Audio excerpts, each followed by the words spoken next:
Prague off the beaten track. Vítkov takes you away from the crowds to the city's hidden gems.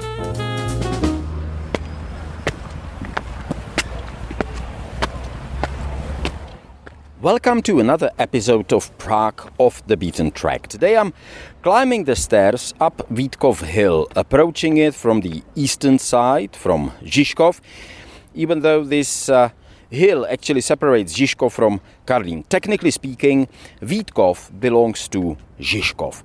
For most locals, this isn't just a spot with a spectacular view of the city, although undeniably the views really are stunning. I think more importantly, Vítkov is a powerful national symbol. This is the very place where the legendary Hussite commander Jan Žižka led his troops to a remarkable victory against overwhelming Crusaders' odds back in 1420, defending the Czech first attempt to reform the church and effectively saving Prague. It was a moment that became deeply etched into Czech national identity. But we'll get into that fascinating story with all the dramatic details and dates a bit later. For now, let's keep climbing and see what's waiting for us at the top.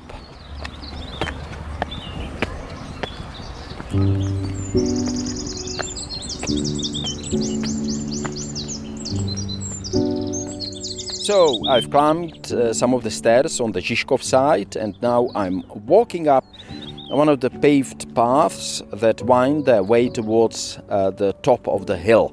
I've already mentioned the views. Yes, they really are beautiful. But what stands out just as much right now is the park itself.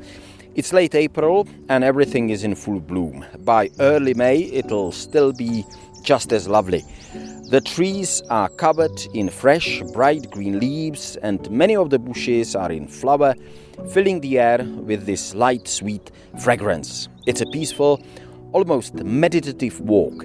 And I think that the thing is that even though you can see Vítkov from most parts of central Prague, because it's really hard to miss that long ridge, very few people actually come up here. I'm here on a gorgeous spring day, and once again, there are barely any people around. So yes, I would say that Vítkov definitely qualifies as one of those true Prague off the beaten track spots that you can see from many places, but somehow are missed by many tourists and visitors of the city.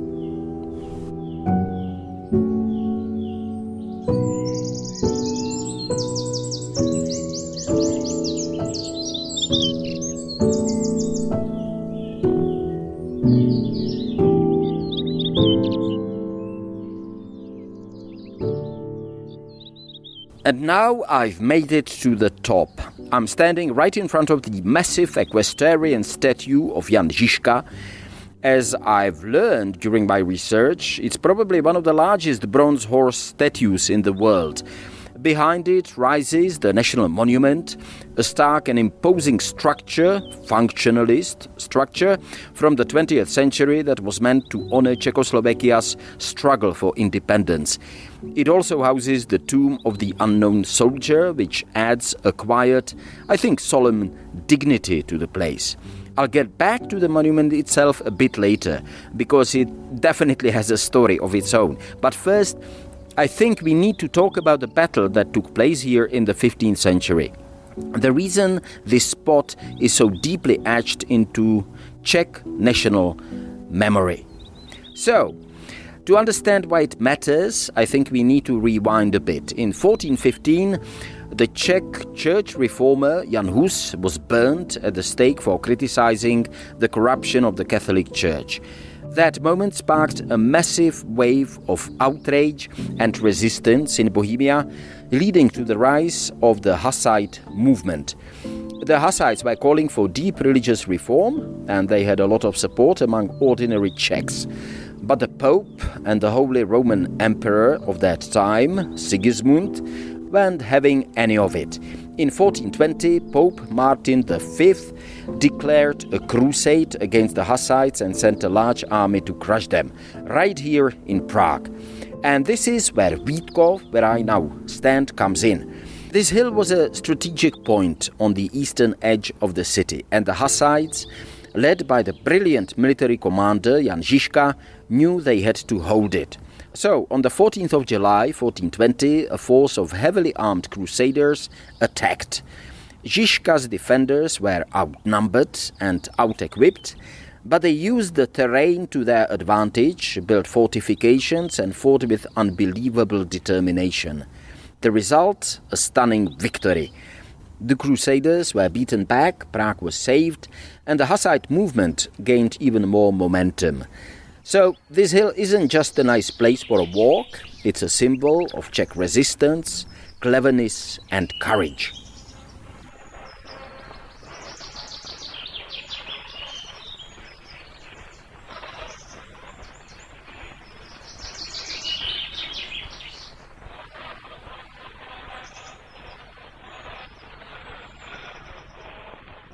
And it was exactly this kind of historic significance that led to the plan to build a national monument here on Vítkov after independent Czechoslovakia was founded in 1918. The idea was to honor the Czechoslovak legionnaires who had fought in World War I and to create a symbol of the new republic's identity. So, in 1928, on the 10th anniversary of Czechoslovakia's founding, the foundation stone for the monument was laid. The design by architect Jan Zázvorka was ambitious, a massive, functionalist structure that would house a ceremonial hall, a museum and the tomb of the unknown soldier.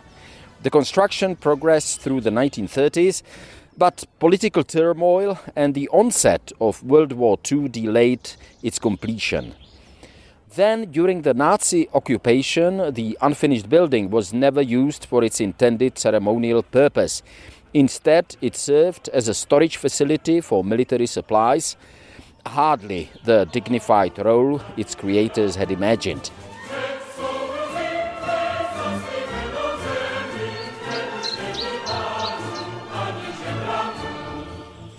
After the war, the monument's fate shifted again. In the early 1950s, the communist regime repurposed the site to serve its own ideological goals. Between 1954 and 1962, the monument housed mausoleum of Klement Gottwald, Czechoslovakia's first communist president.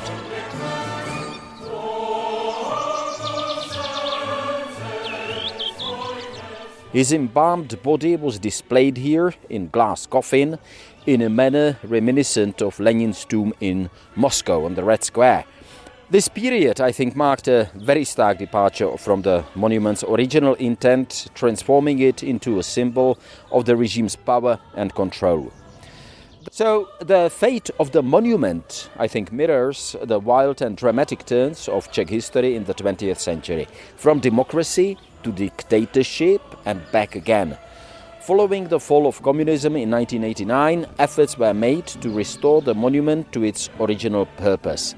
The mausoleum was dismantled and the site underwent extensive renovations. In the year 2000, the National Museum took over its administration, and by 2009, the monument reopened to the public.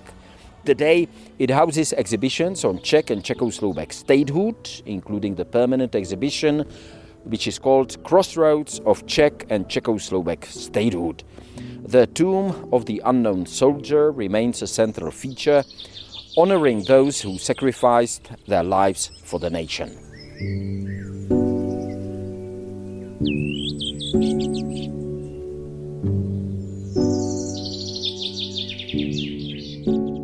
This place, just a short walk from pretty much anywhere in the city center, I think is really ideal. Whether you're after a peaceful walk, sweeping views, or a deep dive into Czech history, Vítkov delivers on all three.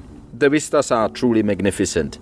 There's even a rooftop viewing area, by the way, at the top of the national monument itself, if you pay the fee and walk inside. But honestly, I've been up there 3 times on various occasions when I was doing some recording here. And believe it or not, I don't think that the view is that much better than what you can get just standing right in front of the statue of Jan Žižka on his horse. Or if you go a little bit forward, it's not If you really want just the view from outside, is just as good as it is from the rooftop. That is my own humble view and experience.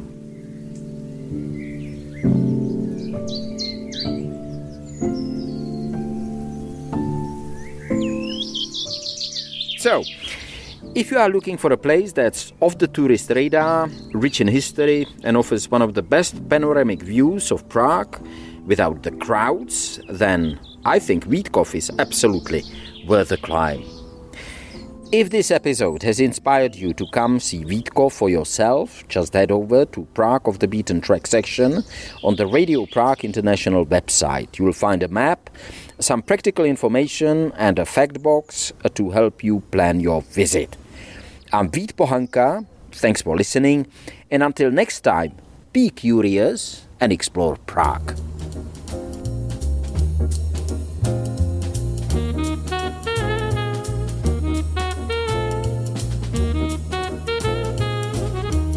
Prague Off the Beaten Track. Vít Pohanka takes you away from the crowds to the city's hidden gems.